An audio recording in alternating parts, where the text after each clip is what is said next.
Subscribe करें अपने YouTube channel लानामोट medicine को और बेल आइकन दबाएं लेटेस्ट नोटिफिकेशन पाने के लिए।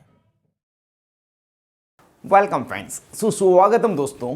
क्या आपके कान में सीटी बजने की, क्लिक क्लिक की, ताली बजते रहने की आवाज़ सुनाई दे रही है? आपके कान गूंज रहे हैं और आप जानना चाहते हैं कि यह क्या हो रहा है, यह क्या बीमारी है, क्या यह कोई घातक बीमारी है, यह बीमारी होने के क्या कारण है तथा इसको कैसे ठीक किया जाता है?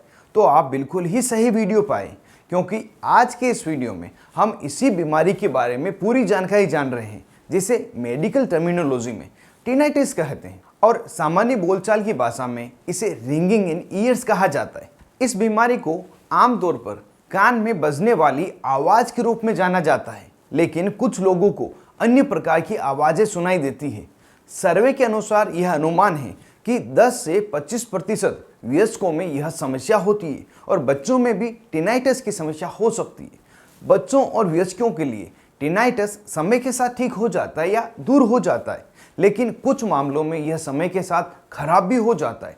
जब टिनाइटिस 3 महीने या उससे अधिक समय तक रहता है तो इसे क्रोनिक माना जाता है। इससे पीड़ित अधिकांश लोगों में कुछ हद तक सुनने की क्षमता कम हो जाती है।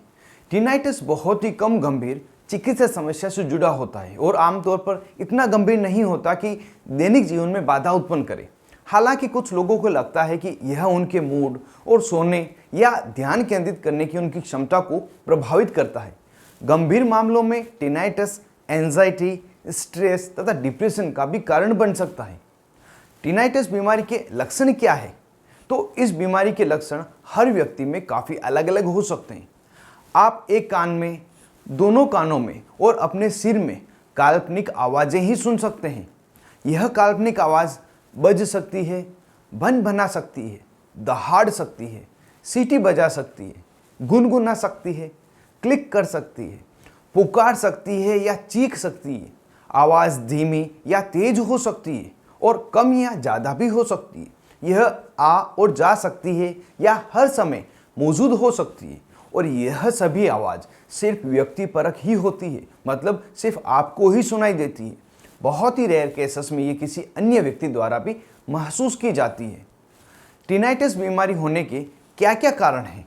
तो टिनाइटिस बीमारी के कारण वैसे तो स्पष्ट नहीं है, फिर भी कुछ कारण देखे गए हैं जिनमें यह समस्या होती है। कारण जैसे कि इंटीरियर ईयर, जो आंतरिक कान है, उसमें चोट लगना, मिडिल ईयर में सूजन आ जाना, तेज़ आवाज़ में म्यूजिक सुनना, कोई अन्य तेज़ आवाज़ अचानक से सुनाई देना, जैसे गैस सिलेंडर का फट जाना, बिल्डिंग का गिरना।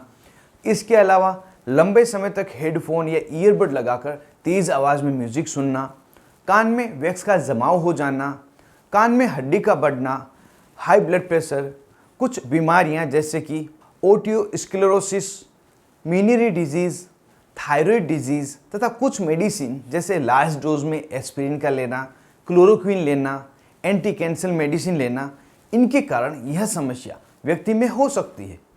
अगर यह हेडफोन लगाने के कारण या ईयरबड लंबे समय तक लगाकर म्यूजिक सुनने के कारण हुई है तो यह टेम्परेरी है, एक समय के बाद धीरे धीरे खुद ही ठीक हो जाएगी। और अगर यह कुछ घंटे के बाद ठीक नहीं हो तो इस पर ध्यान देना आवश्यक है, क्योंकि अगर लंबे समय तक यह समस्या आपको रहती है तो हियरिंग लॉस हो सकता है, बहरापन भी आ सकता है। अब जान लेते हैं इस बीमारी का इलाज डॉक्टर द्वारा किस तरह से किया जाता है। तो जैसा हमने जाना था कि कई बार यह बीमारी टेम्परेरी रूप से होती है, जो कुछ समय बाद खुद ही ठीक हो जाती है, लेकिन खुद ठीक नहीं होने पर इस बीमारी के कारण को जानकर इसका इलाज किया जाता है। जैसे यदि किसी व्यक्ति को यह समस्या वैक्स होने के कारण हुई है तो एंटी वैक्स ड्रॉप दी जाती है, जिससे वैक्स निकल जाती है और टिनाइटिस की समस्या ठीक हो जाती है। अगर यह समस्या इन्फेक्शन के कारण हुई है तो इस समय एंटीबायोटिक टेबलेट के रूप में सिप्रोडॉक्सिम टेबलेट या एमोक्सिसिलिन क्लेवुलेनिक एसिड कॉम्बिनेशन की टेबलेट दी जाती है। साथ ही कान में डालने के लिए सिप्रोफ्लॉक्सासिन तथा डेक्सामेथासोन कॉम्बिनेशन की ईयर ड्रॉप दी जाती है। अगर यह समस्या कोई इंजरी के कारण हुई है तो इंजरी के अनुसार एंटीबायोटिक तथा पेन किलर दवाइयाँ दी जाती है और इस तरह से इन समस्याओं को इलाज देकर ठीक किया जाता है, जिससे कि साथ में टिनाइटिस भी धीरे धीरे ठीक हो जाता है।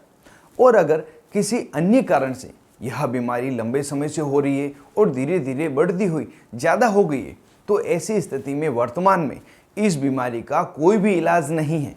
लेकिन इस समय साउंड थेरेपी देकर लाइफ स्टाइल में चेंजेस करके इस बीमारी के लक्षणों को कम किया जाता है। और अगर मरीज बहुत ही ज़्यादा परेशान है, रात में नींद भी नहीं आ रही है, तो उस समय उसे ट्राईसाइक्लिक एंटी डिप्रेशन दवाइयाँ या एंटी एंजाइटी मेडिसिन जैसे अल्प्राजोलम, एमिट्रिप्टिलिन, नोरट्रिप्टिलिन आदि इनमें से कोई भी एक टेबलेट दी जाती है।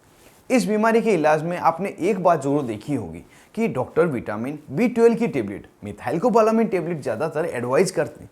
तो यह उस समय करते हैं जब डॉक्टर को विटामिन B12 की डेफिशिएंसी के कारण यह समस्या लगती है। और ज़्यादातर यह पाया गया है कि मरीज में विटामिन B12 की डेफिशिएंसी के कारण टिनाइटिस बीमारी की समस्या हुई है और उस समय डॉक्टर यह एडवाइज करते। तो इस तरह से आज हमने कान में होने वाली एक समस्या टिनाइटिस के बारे में जाना। उम्मीद करता हूँ इस वीडियो में आपको इस बीमारी के बारे में पूरी जानकारी मिली होगी और वीडियो आपको पसंद आया होगा।